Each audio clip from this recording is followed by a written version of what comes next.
kurikulum berubah? Mengapa bisa terjadi demikian? Pernah gak sih kalian berpikir kenapa setiap beberapa tahun pasti ada perubahan kurikulum? Bahkan di Indonesia saja sudah terjadi perubahan kurikulum sudah lebih dari 10 kali. Oke, kali ini kita akan membahas, mengapa bisa terjadi perubahan kurikulum setiap beberapa tahun. Saksikan sampai habis ya. Menurut halaman Wikipedia, kurikulum adalah perangkat mata pelajaran dan program pendidikan yang diberikan oleh suatu lembaga penyelenggara pendidikan yang berisi rancangan pelajaran yang akan diberikan kepada peserta pelajaran dalam satu periode jenjang pendidikan.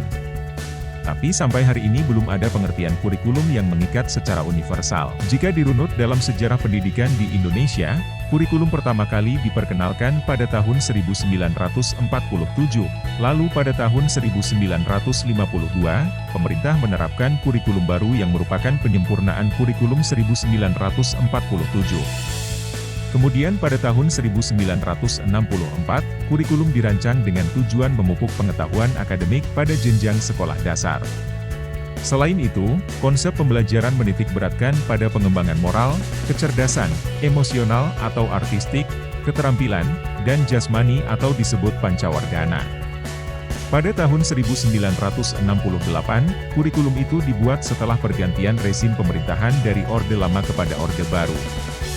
Tujuan utama kurikulum itu adalah untuk membentuk manusia Pancasila sejati, kuat, dan sehat jasmani, mempertinggi kecerdasan dan keterampilan jasmani, moral, budi pekerti, dan keyakinan beragama. Kurikulum pada tahun 1975, kurikulum itu menekankan pendidikan lebih efektif dan efisien akibat pengaruh konsep MBO, Management by Objective. Di dalam kurikulum 1975, metode, materi, dan tujuan pengajaran dirinci dalam prosedur pengembangan sistem instruksional, PPSI. Perubahan kurikulum di Indonesia terjadi lagi pada 1984. Di dalam kurikulum itu dikenal dengan konsep pembelajaran cara belajar siswa aktif, CBSA. Di dalam kurikulum itu juga ditambahkan mata pelajaran pendidikan sejarah perjuangan bangsa. Kurikulum 1994 merupakan gabungan dari kurikulum 1975 dan kurikulum 1984. Selain materi pelajaran umum yang dinilai berat, di dalam kurikulum itu juga ditambahkan materi muatan lokal seperti bahasa daerah, kesenian, keterampilan daerah, dan lain-lain. Kurikulum berbasis kompetensi, KBK, 2004. Mempunyai ciri-ciri yang menekankan pada ketercapaian kompetensi siswa baik secara individual maupun klasikal, berorientasi pada hasil belajar dan keberagaman. Lalu kegiatan pembelajaran menggunakan pendekatan metode bervariasi.